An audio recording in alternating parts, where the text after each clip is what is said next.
Heading लिखेंगे आप लोग,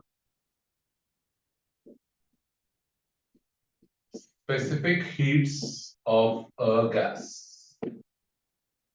ठीक है ना, बहुत इंपॉर्टेंट कॉन्सेप्ट है specific heats of a gas, और इसके आगे वर्ड लगा दो molar. Molar specific heats of a gas. लिखो, लिखो please. The molar specific heat, लिखिए, the molar specific heat depends on the process, depends on the process. Gas के साथ सबसे बड़ी प्रॉब्लम क्या है, गैस की स्पेसिफिक हीट फिक्स नहीं है। ये बात मैं आपको कई बार क्लास में बता चुका हूं। जैसे पानी की स्पेसिफिक हीट है, पानी की स्पेसिफिक हीट है 4200 जूल पर KG degree Celsius. This is for water. Now if you talk about let us से अ गैस, ऑक्सीजन, ऑक्सीजन की स्पेसिफिक हीट फिक्स नहीं है, वैल्यू अलग अलग होगी। वो डिपेंड करेगी ऑक्सीजन के साथ आप किस टाइप का प्रोसेस कर रहे हो। तो गैस की जो मोलर स्पेसिफिक हीट्स होती है, ये बारी बारी बताई जा रही है बात, they depend on the process. ठीक है ना। तो सबसे पहला प्रोसेस कौन सा होता है, first process is isochoric process. Isochoric process में जो गैस की स्पेसिफिक हीट होती है, it is denoted by the symbol CV. देखो, फर्स्ट आइसोकोरिक प्रोसेस में जो गैस की स्पेसिफिक हीट है वो होती है सीवी। फिर अगला होता है आइसोबारिक, लिखते रहो बेटा। अगला होता है आइसोबारिक प्रोसेस। आइसोबारिक प्रोसेस में गैस की जो स्पेसिफिक हीट होती है वो होती है सीपी।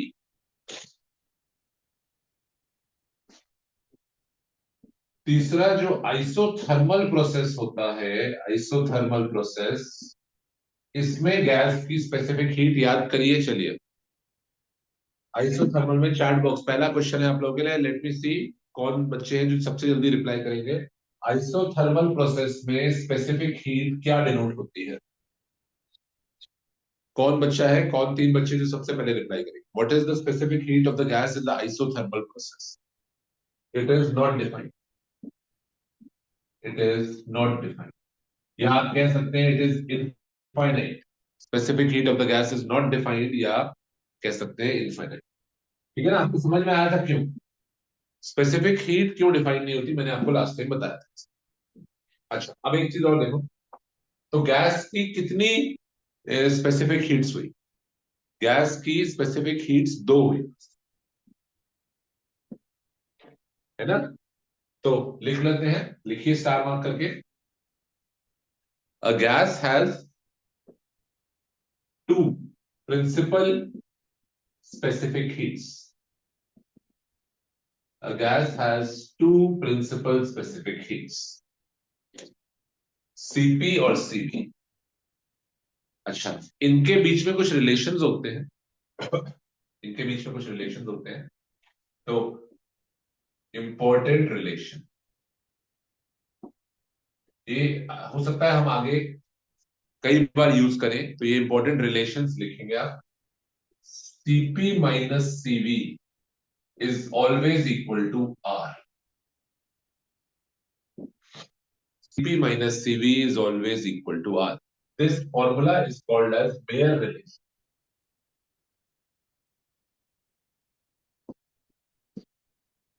गैस की जो प्रिंसिपल स्पेसिफिक हीट्स हैं दोनों, सीपी और सीवी, इनके बीच का डिफरेंस होता है CP minus CV equal to R. This formula is called as Mayer's relation.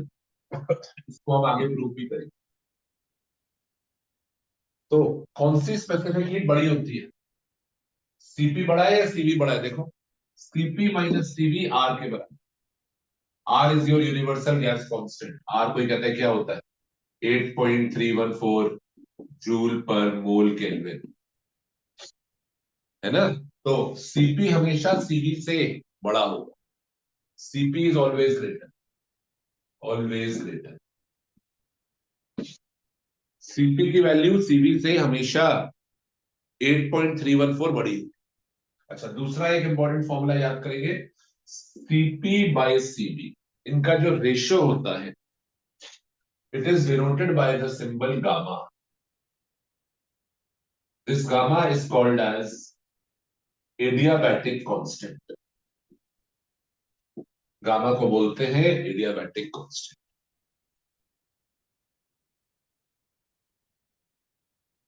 बनाइए. ये दो इंपॉर्टेंट फॉर्मूले हमने पढ़े. ये आगे यूज भी होंगे कई बार, तो इनको आगे बढ़ने से पहले आपने याद कर लेना है. और अलग से अगर क्वेश्चन आता है कितनी स्पेसिफिक हीट्स होती हैं गैस की, तो बताइए गैस की दो स्पेसिफिक हीट्स होती हैं, कांस्टेंट प्रेशर पे और कांस्टेंट वॉल्यूम. ठीक है ना. प्लीज क्विकली इसको नोट डाउन करो. और अब हम अपना लास्ट प्रोसेस पढ़ेंगे. एक प्रोसेस और भी होता है, आइसोकोरिक होता है, आइसोबारिक होता है, आइसोथर्मल होता है. एक प्रोसेस और भी होता है, फोर्थ प्रोसेस. तीन तो पढ़ चुके हैं हम. एक और प्रोसेस आज पढ़ेंगे, फिर ये प्रोसेसेस खत्म हो जाए. तो प्लीज क्विकली नोट डाउन. और हेडिंग लिखिए अब इसके बाद, एडियाबैटिक प्रोसेस. बता रहा हूं मैं इसको.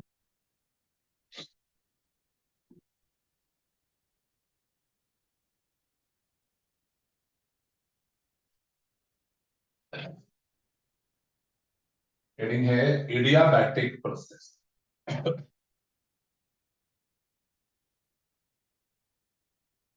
देखो बेटा सब अच्छे heading. Adiabatic process.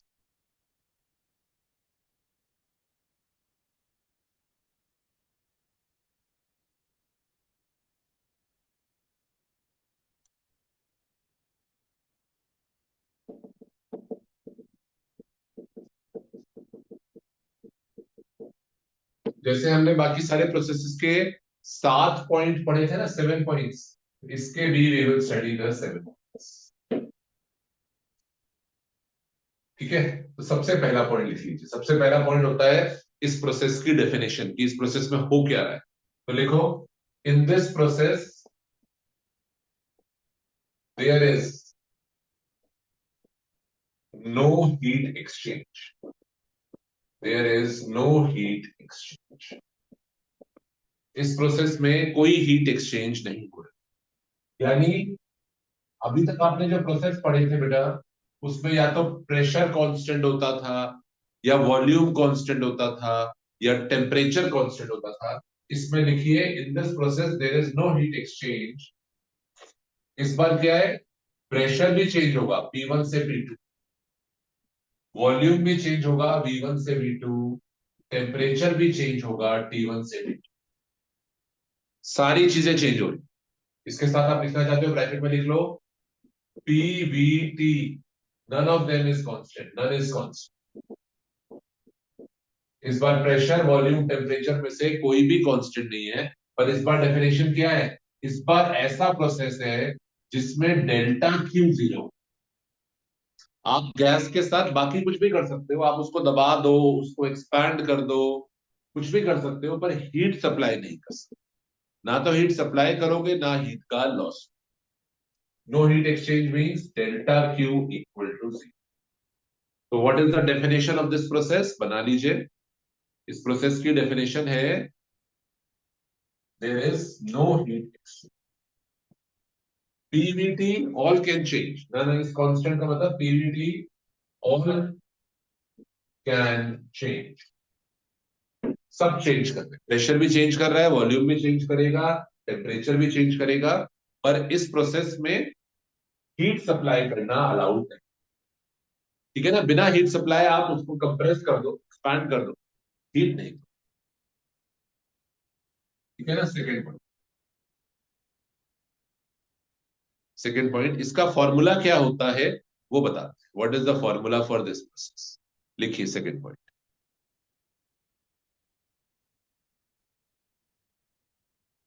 Second point में फॉर्मूला लिखो.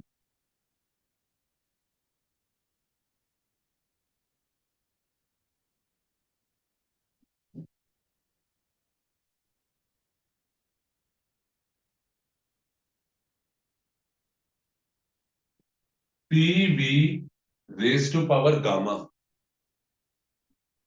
Is constant. इस प्रोसेस का फॉर्मूला है P V raise to power gamma constant होता है।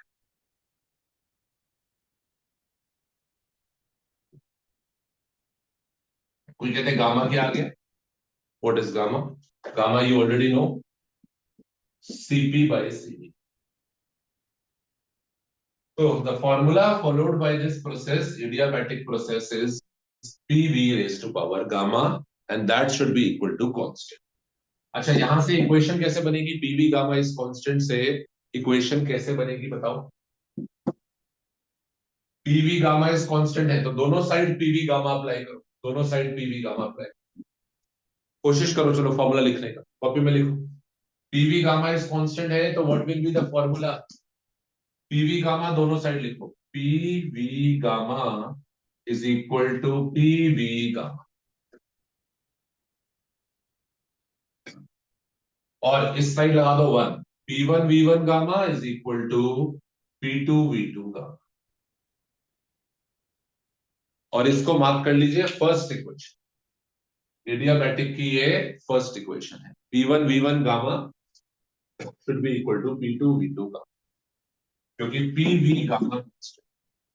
अच्छा, एडियाबैटिक में बेटा एक फॉर्मूला और आएगा, एक फॉर्मूला और, जैसे ये जो फॉर्मूला है ये प्रेशर और वॉल्यूम को रिलेट करता है, एक फॉर्मूला और आएगा जो प्रेशर और टेम्परेचर को रिलेट करे, और एक फॉर्मूला और आएगा जो वॉल्यूम और टेम्परेचर को रिलेट करे। एडियाबैटिक प्रोसेस में वी विल हैव तीन फॉर्मूले, तीन क्यों? एक प्रेशर और वॉल्यूम का, एक प्रेशर और टेम्परेचर का, एक वॉल्यूम और टेम्परेचर। तीन फॉर्मूले क्यों होंगे? क्योंकि इसमें पी वी टी तीनों वेरिएबल है, पी भी चेंज हो रहा है, वी भी चेंज हो रहा है, टी भी चेंज हो रहा है, तीनों चेंज हो रहे हैं, तो तीन फॉर्मूले आए। ये जो आया ये किसके बीच में है? प्रेशर और वॉल्यूम के बीच। अगला कैसे आएगा देखिए, अगला कैसे, अगला फॉर्मूला जो आएगा, आप आइडियल गैस इक्वेशन से प्रेशर को उड़ा दो, आइडियल गैस इक्वेशन यूज करो और उसमें से प्रेशर को हटा दो, प्रेशर को एलिमिनेट कर दो फ्रॉम द आइडियल गैस।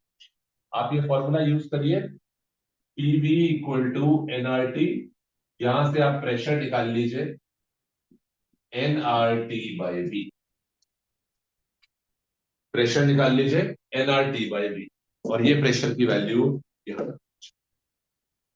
चलिए करिए, यहां डालिए, ट्राई करो अपने आप, यहां डाल दो प्रेशर की वैल्यू, सारे कांस्टेंट्स को इकट्ठा करो, सी बोल दो सारे कांस्टेंट्स को, और फिर इस तरीके का एक फॉर्मूला बना के दो। चलो देखते हैं कौन बच्चा करेगा।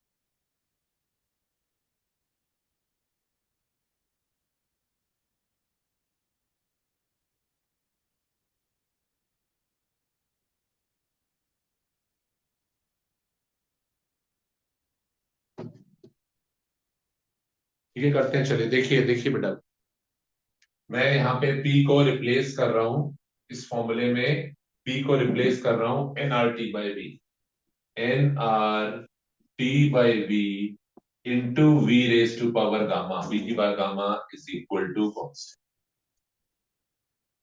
देखो मैंने अपने एडियाबैटिक के फॉर्मूले में प्रेशर को आइडियल गैस इक्वेशन से रिप्लेस कर दिया, NRT/V।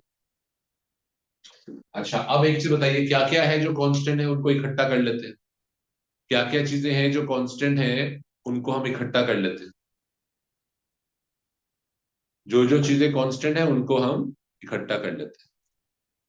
हमारा कांस्टेंट है एन और आर, एन और आर को ले जाओ इधर, एन और आर को इधर ले जाओ, ठीक है ना, और यहां बचेगा टी, और वी की पावर कितनी हो जाएगी? गामा-1, तो ये हो गया T V gamma is equal to C upon N are.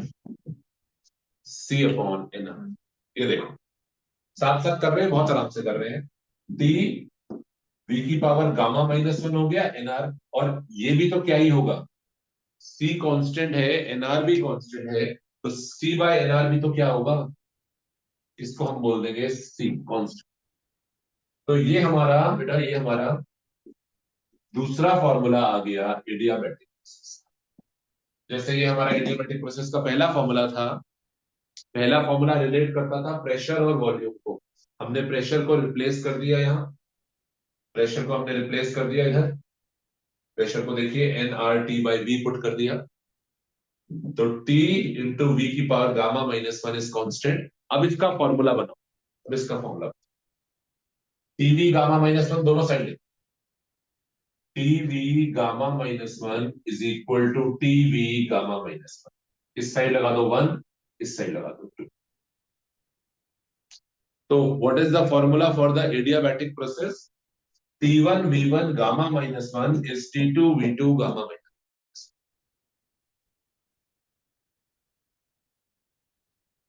जैसे ये फॉर्मूला था, ऐसे ही दूसरा ये फॉर्मूला है। ये फॉर्मूला जो है ये रिलेट किस किस को करता है, ये रिलेट करता है टेम्परेचर और volume. It relates the temperature with the volume, ठीक है ना, टेम्परेचर और वॉल्यूम लिख लीजिए। और तीसरा फॉर्मूला अब आप खुद बनाएंगे, कोशिश करेंगे। तीसरा फॉर्मूला बनाने की आप कोशिश करेंगे। इस बार पीवी इक्वल टू एनआरटी में से पी को रिप्लेस मत करो। पिछली बार तुमने पी को रिप्लेस करा था, इस बार आइडियल गैस इक्वेशन लगाओ और वी को replace. P V gamma is equal to constant में से आप रिप्लेस किसको करिए, वी को रिप्लेस। कोशिश करो बेटा, सब बच्चे कोशिश करो, अपने आप कोशिश करोगे तो याद रहेगी चीज। जैसे ये वाले से ये वाला बनाया था, हमने प्रेशर को रिप्लेस करा था, इस बार हमने प्रेशर को रिप्लेस करा था। इस बार आप क्या करेंगे, प्रेशर को नहीं रिप्लेस करेंगे, इस बार आप वॉल्यूम को रिप्लेस। तो P इंटू, चलो कर, जिसका आंसर आएगा मेरे को बताना क्या फॉर्मूला बने।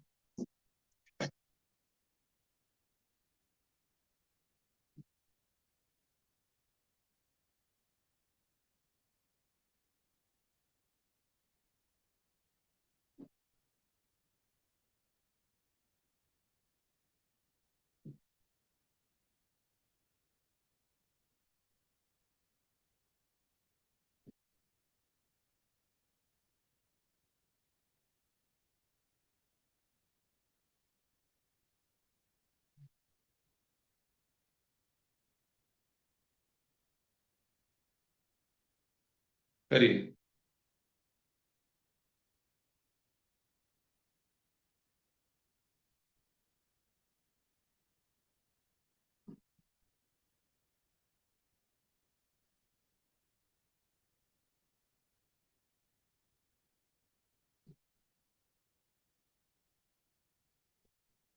करो, किसका आ रहा है।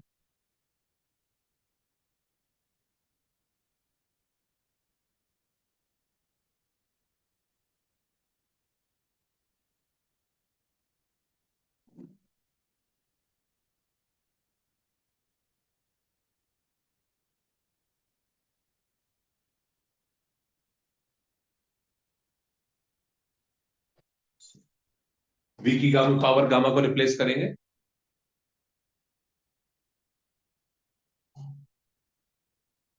वी की पावर गामा को रिप्लेस करिए। आइडियल गैस इक्वेशन यूज करते हैं, चलिए ठीक है ना। फॉर्मूला होता है हमारा PV equal to NRT, PV equal to NRT.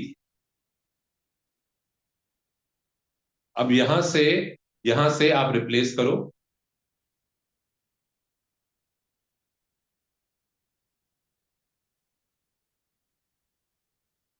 करो सब बच्चे please.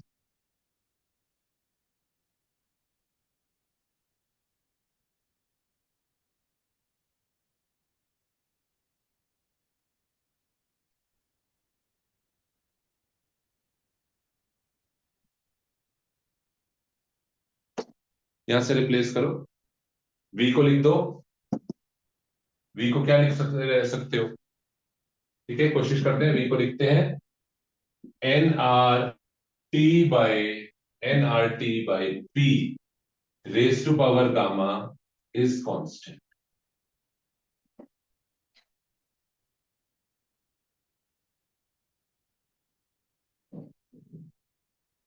PV equal to NRT में से आपने क्या करा? आपने वी को रिप्लेस कर दिया। वी को रिप्लेस कर दिया किससे? वी की पावर गामा को, वी को हमने रिप्लेस कर दिया nRT/P। पर रेस टू पावर गामा तो रहेगा ना, यहाँ रेस टू पावर गामा तो रहेगा। देखिए ध्यान से, बहुत आराम आराम से कर रहे हैं। तो पीवी इक्वल टू एनआरटी से हमने इसको रिप्लेस कर दिया। अब अगले स्टेप पे जो कॉन्स्टेंट्स हैं, उन कॉन्स्टेंट्स को इकट्ठा कर लो। जो भी कॉन्स्टेंट्स हैं आपके, उन कॉन्स्टेंट्स को इकट्ठा कर लो। तो क्या आएगा देखो, जो भी कॉन्स्टेंट्स हैं उनको इकट्ठा कर लो। एन और आर कॉन्स्टेंट है, एन और आर इधर चले जाएंगे, एन और आर इधर चले जाएंगे, और यहां जाके कांस्टेंट और कांस्टेंट भी कांस्टेंट ही बनाएगा, है ना। तो उसकी चिंता हम नहीं करते, हम इन एन और आर को यहां ले जाते हैं, और यहां जाके सी के साथ मिला के वो एक और कांस्टेंट सी ही बनाएगा। तो देखिए पी की पावर 1 है, और यहाँ पे क्या है? पी, टी की पावर गामा, और नीचे पी की पावर गामा इज कांस्टेंट। ये देखो, पी, टी रेस्ट पर गामा, पी रेस्ट पर गामा इज कांस्टेंट। अब पी की टोटल पावर कितनी हो जाएगी? यहां से ऊपर पावर पी की 1 है, और यहां गामा है, तो पी की पावर कितनी हो गई? 1 माइनस गामा। पी की पावर क्या हो गई? 1 माइनस गामा इंटू टी की पावर गामा इज कांस्टेंट। ये देखिए, ये फॉर्मूला आया। So the formula obtained in this case is P 1 minus gamma T gamma is constant. ठीक है ना, फिर से बता देते हैं। इसी फॉर्मूले में पीवी गामा इज कांस्टेंट में मैंने आइडियल गैस इक्वेशन से वॉल्यूम को निकाला, nRT/P। एन और आर तो कांस्टेंट थे, कांस्टेंट बन गए। ठीक है ना, तो देखो ये आएगा। अब जरा करो, फॉर्मूला बनाओ, क्या आता है?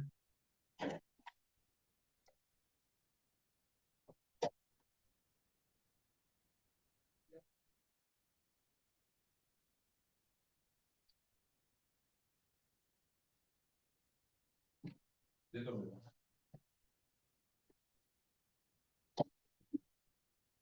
ठीक है, क्या फॉर्मूला बन रहा है देख लेते हैं। दोनों साइड इसी चीज को लिखना है, दोनों साइड इसी चीज को लिखना है। तो क्या फॉर्मूला बनेगा देख।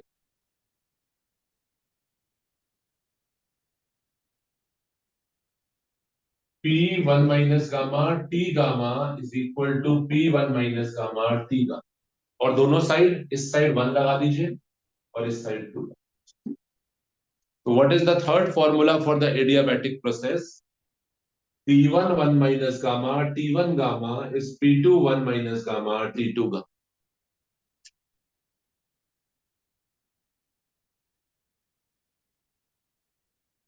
ये हमारा एडियाबैटिक प्रोसेस का तीसरा फॉर्मूला। प्लीज एडियाबैटिक मुझे कहते इतने सारे फॉर्मूले क्यों हैं? पिछली बार तो नहीं थे। तो पिछले प्रोसेसेस में बेटा या तो P कांस्टेंट होता था, अगर P कांस्टेंट होता था तो सिर्फ V और T के बीच में फॉर्मूला आएगा, या V कांस्टेंट होता था, अगर V कांस्टेंट होगा तो सिर्फ P और T का फॉर्मूला आएगा, या P कांस्टेंट होता था तो सिर्फ P और V के बीच में फॉर्मूला आएगा। इस बार तो कुछ भी कांस्टेंट नहीं है, तो यहां तो आपके मल्टीपल केसेस बनेंगे। P और V का फॉर्मूला ये रहा, P और V का formula, PV gamma is constant. फिर अगला बनेगा आपका P और T का, ये रहा प्रेशर और टेम्परेचर का फॉर्मूला। और फिर एक बनेगा टेम्परेचर और वॉल्यूम का, ये रहा। तो आपको समझ में आना चाहिए क्वेश्चन में क्या डेटा दिया होगा, उसके हिसाब से आपको फॉर्मूले यूज करने हैं। तो एडियाबैटिक का पॉइंट नंबर 2 काफी बड़ा था। दिस इज एडियाबैटिक का पॉइंट नंबर 2। चलिए ठीक है, आगे बढ़ते हैं। स्टेप 3, स्टेप 3 लिखो जरा, स्टेप 3 ट्राई करो। All of you please try step number 3।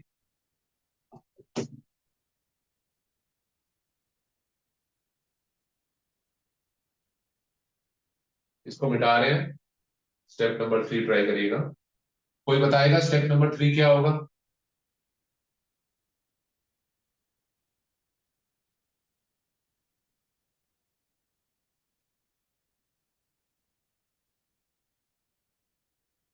Step number 3 कौन बता रहा है?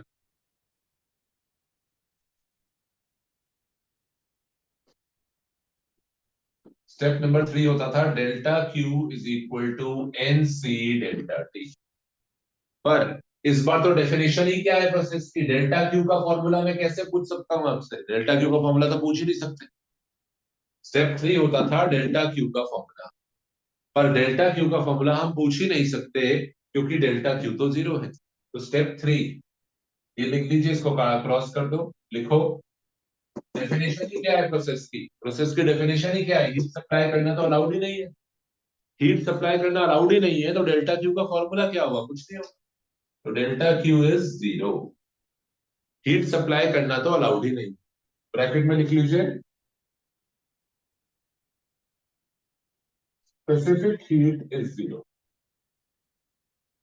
इस प्रोसेस में गैस की स्पेसिफिक हीट कितनी है? जीरो है, कोई स्पेसिफिक हीट नहीं। स्पेसिफिक हीट का मतलब क्या होता था?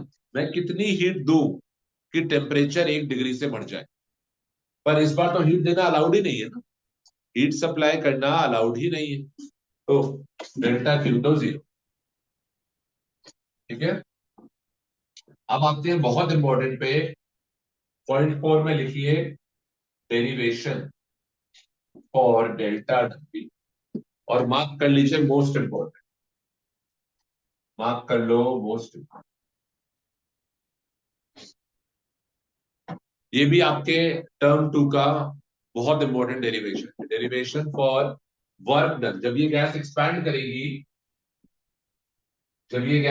करेगी या कंप्रेस होगी तो work done by the gas कितना होगा, इसकी डेरिवेशन। जैसे आपको याद है हमने पिछली क्लास में देखो आइसोथर्मल के केस में करा था। ऐसे ही वर्क डन की डेरिवेशन है, derivation for work done in adiabatic. Heading डाल लीजिए बेटा, ये भी क्वेश्चन आपसे फाइनल में आने वाले हैं। तो ये डेरिवेशन हम करेंगे, आप लोग ही करेंगे, आप लोग ही खुद ट्राई करेंगे। जगह बना लेते हैं इसको पढ़ने की। स्टार्ट करो, चलो स्टार्ट करो।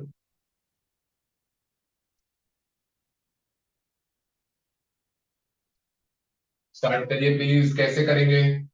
कोई बच्चा बताना चाहेगा चैट बॉक्स में कि कौन सा टेक्निक यूज होगा, इसमें क्या तरीका यूज होगा? डेरिवेशन फॉर वर्क डन में क्या तरीका यूज होगा? वर्क डन का हमारा फॉर्मूला होता था delta W is P delta we.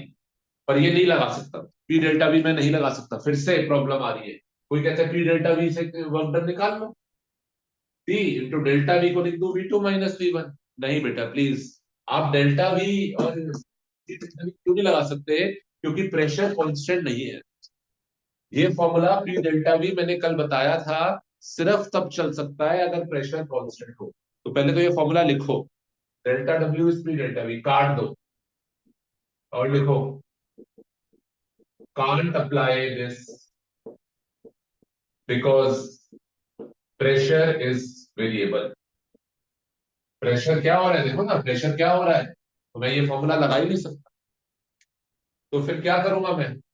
हमें कैलकुलस यूज करना पड़ेगा, ये आपको सिखा चुके हैं। तो आप लिखिए delta W is integral of P dV और लिमिट होगी V1 से V2।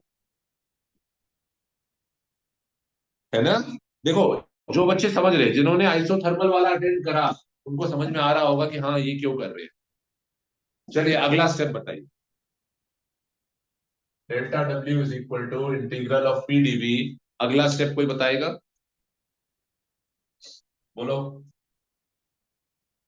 मैं इंटीग्रेशन नहीं कर सकता अभी क्योंकि पी फंस गया। पी फंस गया है। पी ना तो बाहर आ पाएगा। क्यों नहीं बाहर आ पाएगा? क्यों नहीं बाहर आ पाएगा? क्योंकि कांस्टेंट नहीं है, बाहर नहीं आ सकता। और अंदर रहना उसका अलाउड ही नहीं है, क्योंकि अंदर है तो फिर इंटीग्रल हमारे दो दो वेरिएबल हो गए, डीवी और पी दो हो गए। है ना? तो डीवी के साथ सिर्फ बी अलाउड है, डीवी के साथ सिर्फ बी अलाउड है, पी तो अलाउड ही नहीं है। तो क्या करें, लिखना नहीं बेटा। एक बच्चा कहता है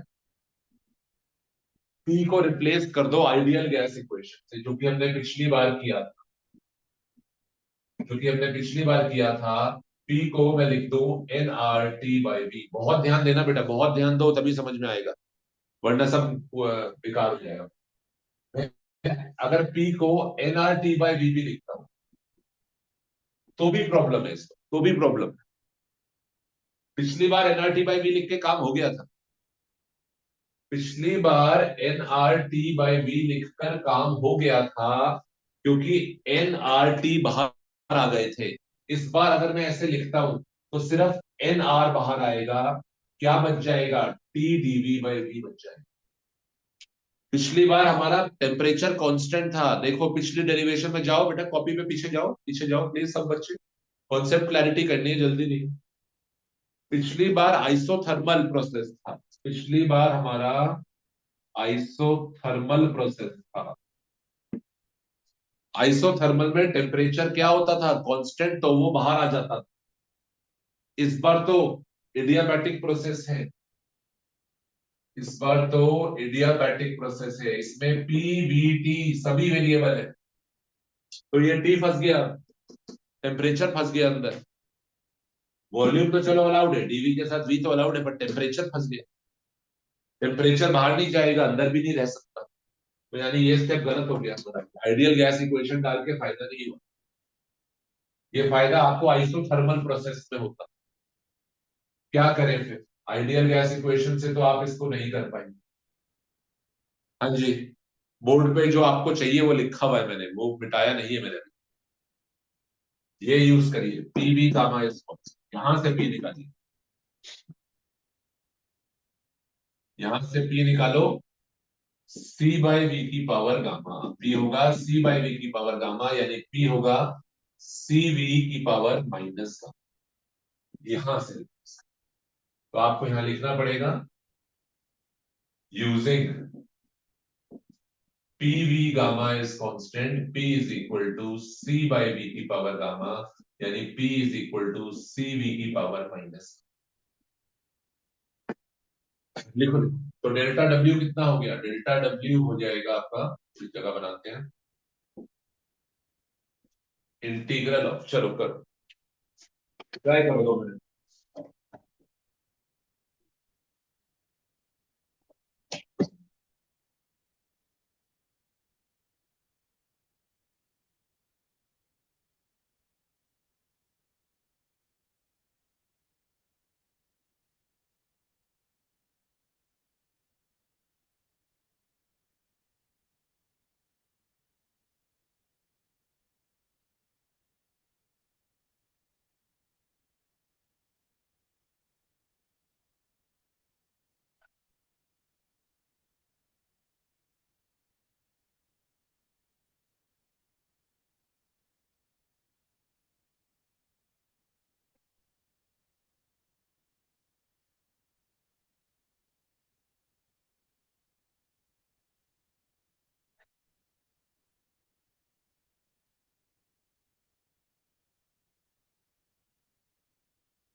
अब हो जाएगा बेटा आप लोगों से इंटीग्रेशन, अब आसान है, कोशिश करो, वेट मत करो मेरा।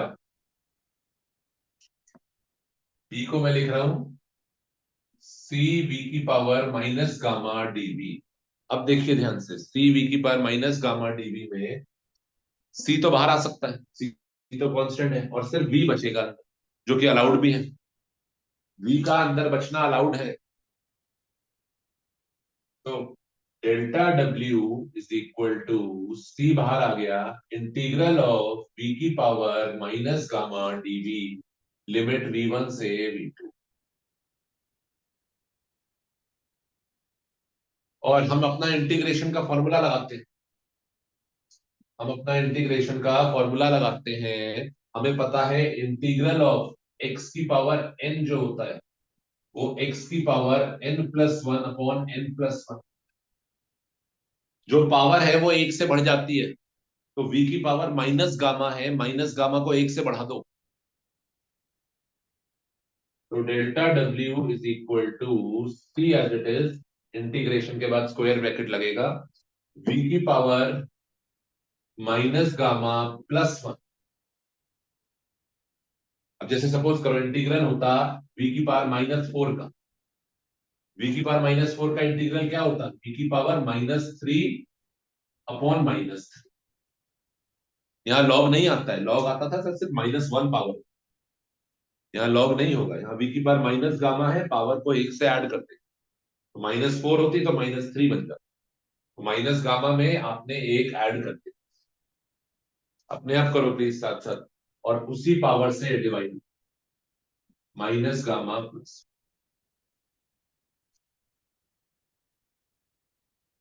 और इंटीग्रेशन हो चुका है, तो इंटीग्रेशन साइन भी हट गया और डीवी भी हट गया। ठीक है ना। अब लिमिट डालेंगे, यहाँ पे जगह बनाते हैं, यहाँ पे लिमिट डालेंगे। हाँ जी, अब लिमिट पुट करने की बारी है, लिमिट पुट करेंगे यहाँ पे। तो पहले तो क्या करो, इसको 2 बार लिखो, ये पूरे ब्रैकेट को 2 बार लिखो, और पहले वाले में v में अपर लिमिट डालो और दूसरे वाले में लोअर लिमिट। तो delta W is equal to C upon, ये मैं बाहर ले आता हूँ, माइनस गामा प्लस वन बाहर ले आते हैं, देखते जाओ बेटा, ये थोड़ा सा कैलकुलेशन है यहाँ पर, देखते जाओ, C upon minus gamma plus one, v की power minus gamma plus one minus v की पावर माइनस गामा प्लस, 2 बार लिखा। ये जो भी चीज आपके ब्रैकेट में आती है, दिस इज रिटन 2 टाइम्स, इसको 2 बार लिखा जाता है, v की power minus gamma plus one, v की power minus gamma plus one minus v की power minus gamma plus one, 2 बार लिखते हैं। पहले वाले को रिप्लेस करते हैं अपर लिमिट से, ये होगा हमारा v2,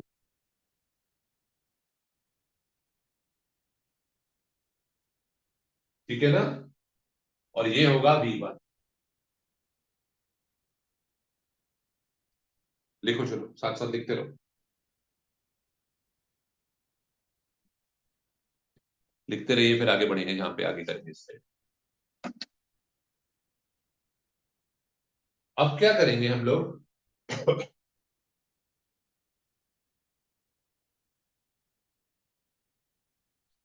अब इस c को मैं अंदर ले जाऊंगा, खोल के c को इधर भी मल्टीप्लाई कर दूंगा और c को इधर भी मल्टीप्लाई, मैं इसी स्टेप में कर रहा हूं, तुम अगले स्टेप में, मैं इसी स्टेप में ये स्टेप कर रहा हूं, c को हम अंदर ले जा रहे हैं, तो c जब अंदर जाएगा बाहर तो वही बचेगा, ये c यहां पे भी आ जाएगा और ये c यहां पे, ये देखिए अगला स्टेप, ये जो c था बाहर, ये ब्रैकेट के अंदर गया तो यहां पे भी गया, और ये यहाँ पे। और अब इस c की वैल्यू डालू, अब इस c की वैल्यू डालू, वो कहता है c की क्या वैल्यू होती है, देखो ये c आया कहां से, c ये यहां से आया, c यहां से आया था, और जरा याद करो, जरा याद करो फॉर्मूला, इसको आप पीवी गामा इस सी था ना, इसको आप दोनों साइड अप्लाई करते हो, PV gamma equal to PV gamma equal to C, इस साइड वाले में हम 1 लिखते थे, इस साइड वाले में हम 2 लिखते, है ना। ये देखिए यहाँ पर पीवी गामा इक्वल टू सी को मैं 2 बार लिख रहा हूं, पहले P1 V1 गामा, फिर P2 V2 गामा, और दोनों सेम ही है, दोनों कांस्टेंट के बराबर है। तो यहाँ पे जो मैं सी की वैल्यू डालूंगा, यहाँ पे जो मैं सी की वैल्यू डालूंगा, वो कौन से वाले डलेगी, इस वाले सी को, इस वाले सी को और इस वाले सी को अलग अलग डालें, ये 2 के साथ वाला है ना, ये 2 के साथ, सी कौन था, सी कौन था, पीवी गामा, देखो बेटा, सी कौन था, पीवी की पावर गामा, तो इस वाले सी को डालो P2 V2 की पावर, क्योंकि इसमें 2 लगा हुआ है ना, इसके साथ वाले सी को आप डालो P2 V2 की पावर, और इस वाले सी को डालो, फॉर्मूला तो वही है, P1 V1 की पावर, अब एक बच्चा पूछते ऐसे कैसे अलग अलग डाल सकते हैं? बेटा अलग अलग कहाँ है? P1 V1 गामा और P2V2 गामा सेम ही तो है। एडियाबैटिक का फॉर्मूला क्या था? P1V1 gamma is equal to P2V2 gamma. Same ही तो था फॉर्मूला। तो मैं P1V1 गामा और P2V2 गामा सेम ही तो है। इस वाले सी को P2V2 गामा डालेंगे क्योंकि इसमें 2 लगा, और इस वाले सी को P1V1 गामा डालेंगे क्योंकि इसमें 1 लगा। मैं इसी स्टेप में करूंगा, आप लोग अगली लाइन में लिखना करिए। आप लोग लिखिएगा फ्रॉम दिस फॉर्मूला हम सब्स्टिट्यूट करेंगे। करो। इस वाले सी को लिखो P2V2 गामा, और इस वाले सी को लिखो P1V1। करो।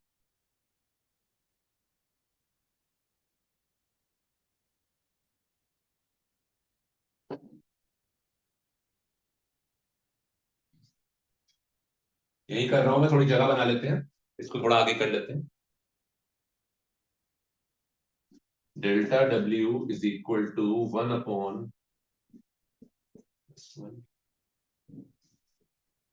देखिए इस वाले सी को मैं लिख रहा हूं क्या? P2V2 gamma,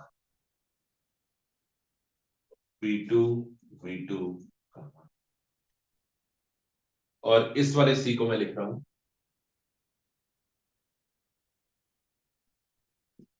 P1V1 gamma. देखो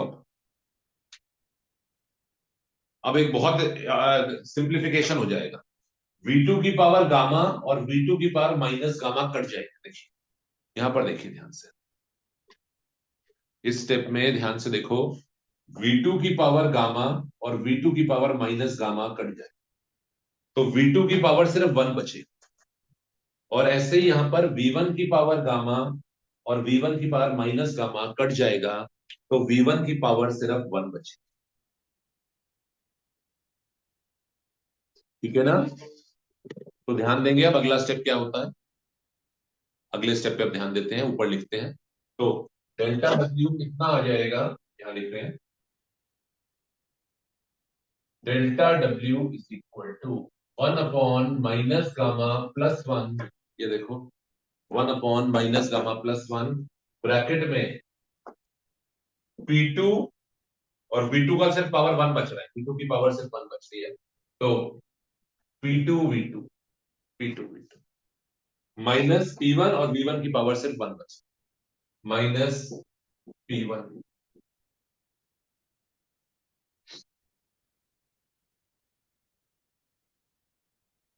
अब ऐसा करते हैं, ये माइनस अच्छा नहीं लग रहा हमें, फॉर्मूले के आगे -1, ऊपर और नीचे माइनस से मल्टीप्लाई कर, मल्टीप्लाई एंड डिवाइड बाय -1, जिससे कि हमारा डिनोमिनेटर सही हो जाए। तो ऊपर माइनस लगाओगे तो उल्टा हो जाएगा, है ना? माइनस से मल्टीप्लाई करोगे P2V2 माइनस P1V1 की जगह हो जाएगा P1V1 माइनस P2V2, और नीचे ये उल्टा हो जाएगा, गामा -1 हो जाएगा। तो क्या आ रहा है हमारा वर्क डन, देखते हैं। Delta W is equal to 1 upon gamma -1, उल्टा कर दिया ना, माइनस से मल्टीप्लाई करके, और ब्रैकेट में हो गया P1V1 माइनस P2। ये देखिए, तो वर्क डन का फॉर्मूला आप बॉक्स में बनाएंगे। वर्क डन का फॉर्मूला आप बॉक्स में बनाएंगे, P1V1 minus P2V2 upon gamma -1। बेटा मार्क करो, most important derivation, most important. Isothermal नहीं तो एडियाबैटिक का वर्क डन का डेरिवेशन आएगा। आज की क्लास का मैं आपको रिकॉर्डिंग भी शेयर करने वाला हूं, तो अगर आपको ये डेरिवेशन नहीं समझ में आई है, आप एक बार रिकॉर्डिंग में से गो थ्रू भी करिएगा दोबारा। ठीक है ना?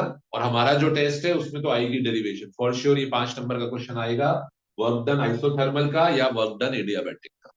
एडियाबैटिक वाला ज्यादा थोड़ा सा कॉम्प्लिकेटेड। ठीक है ना? थोड़ा कैलकुलस इन्वॉल्व है यहाँ पर, यहाँ पे कैलकुलस इन्वॉल्व है, लिमिट डालना है और फिर सिंप्लीफाई करना है। अच्छा एक स्टेप और रह जाता है अभी, एक अभी मत खुश हो जाओ कि अभी खत्म नहीं हुआ, एक स्टेप और इसमें आ सकता है। यहां तक पहले लिख लो, पहले यहां तक लिख लो।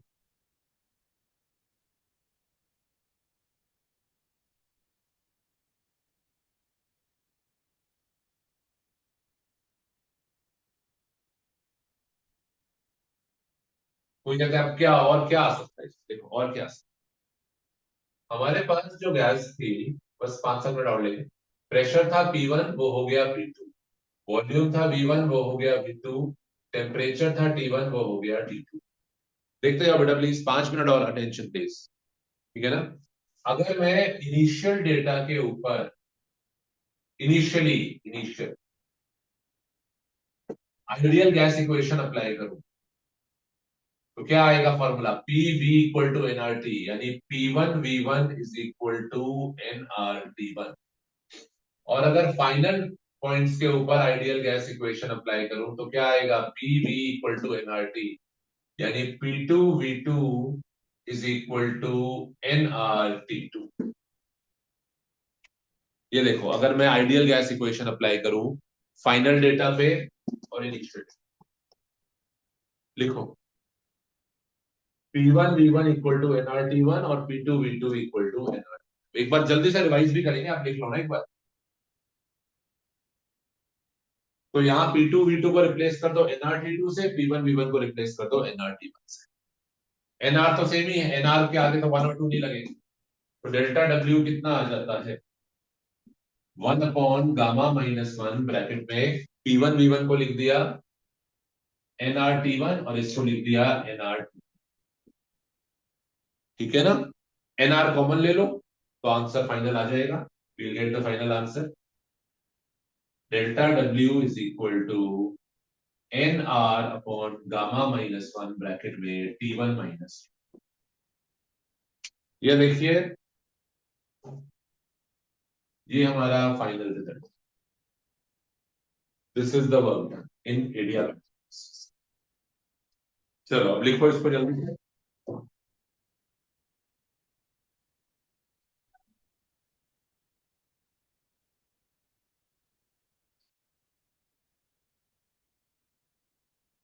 ठीक है, देखें कैसे करा।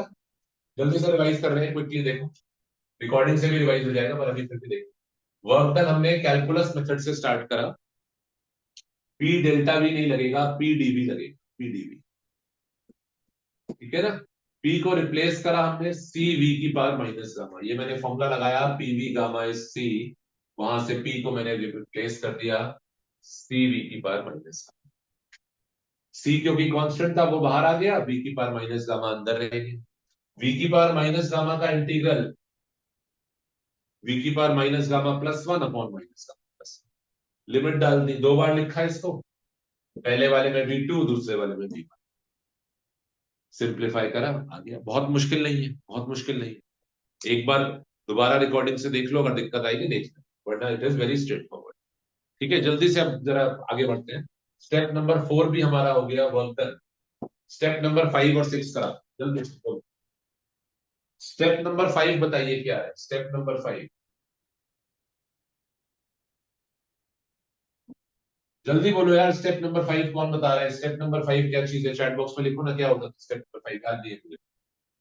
स्टेप नंबर 5 क्या ग्राफ है क्या? स्टेप नंबर 5 है डेल्टा यू। स्टेप नंबर 5 है डेल्टा यू। देखो delta U can be found, delta U can be found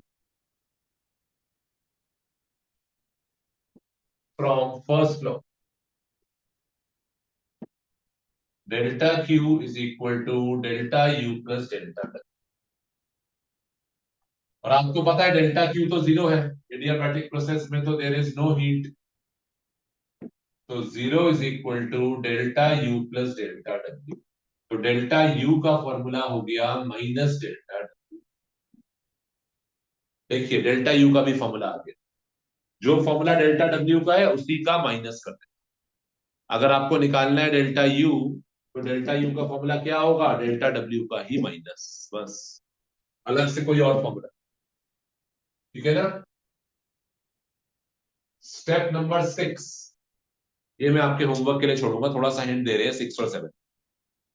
6 और 7 में 6 है इंडिकेटर डायग्राम। इंडिकेटर। चलो शेप बताओ। शेप क्विकली लेट मी सी, पहले 3 बच्चे जो रिप्लाई करेंगे सही। टाइम स्टार्ट कर रहे हैं। ठीक है, let me start the timer. कौन रिप्लाई करता है विद इन 1 मिनट? कितने लोग 1 मिनट के अंदर शेप रिप्लाई कर सकते टाइमर इज स्टार्टिंग। ठीक है ना, टाइमर स्टार्ट कर दिया मैंने। ठीक है, 1 मिनट के अंदर कितने बच्चे रिप्लाई?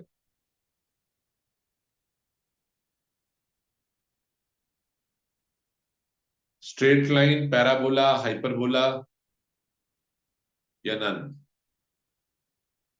प्रोपोर्शनलिटी देखो, पी और वी में कौन सी प्रोपोर्शनलिटी है, इसी फॉर्मूले से पी और वी की प्रोपोर्शनलिटी देखिए। 6 बच्चों ने रिप्लाई करा है बस अभी। हाफ मिनट हो गया है, हाफ मिनट हो चुका है।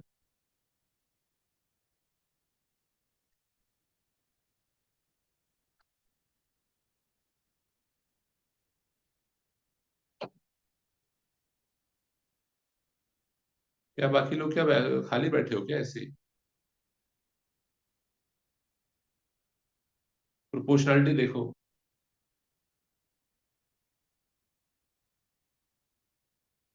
चलिए, I got only 14 people replying. P और वी की प्रोपोर्शनलिटी में यहां से देखूंगा, एडियाबैटिक का formula PV gamma is constant. तो P is equal to C upon V की पावर गामा। प्रेशर और वॉल्यूम में इनवर्स प्रोपोर्शनलिटी है, तो shape would be a hyper. Shape would be a hyper. Mostly बच्चों ने सही रिप्लाई करा था, shape would be a hyper. ठीक है ना। अब आपका होमवर्क क्या है? 7th पॉइंट है, स्लोप निकाल। स्लोप माने तो tan थीटा निकाल।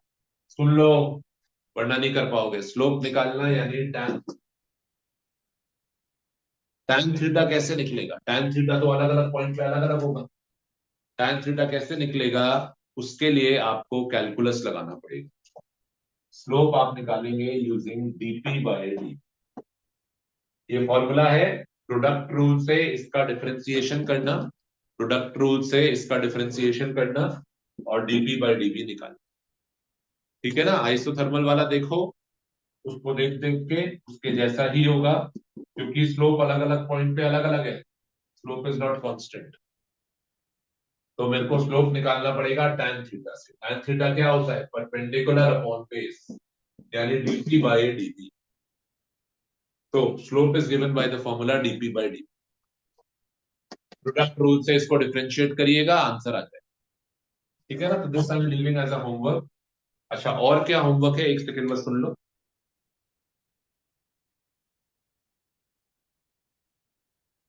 एक शीट निकाल लेना या A4 शीट ले लेना, इस पे बढ़िया से आइसोकोरिक के पॉइंट्स लिखे सारे। बैक साइड पे आइसोबारिक के पॉइंट। दूसरी शीट पे बढ़िया से आइसोथर्मल के सारे पॉइंट्स। और बैक साइड पे एडियाबैटिक के सारे points। और ये शीट पे अपना बढ़िया सुंदर तरीके से काम करेंगे, नाम लिख के। और ये दोनों शीट्स आपको नेक्स्ट क्लास में एंट्री टाइम पे देंगे। ठीक है ना। प्लीज याद रखिएगा, ये चारों प्रोसेसेस के शीट पे बढ़िया से कलरफुल बनाइएगा इसको, अच्छा सुंदर सा। और ये आपको सबमिट करना है। ठीक है ना। और अपनी क्लास को कॉपी में ये होमवर्क करना है, इन शीट्स पे सातों पॉइंट सबके लिए। ठीक है बेटा। चलो ठीक है, that is all for today. हमारा एडियाबैटिक प्रोसेस अब खत्म हो गया है, इसको कर लो। नेक्स्ट क्लास में इस चैप्टर के न्यूमेरिकल्स प्रैक्टिस करेंगे। ठीक है। चलिए, थैंक्स। अब आप लोग लीव कर सकते हैं।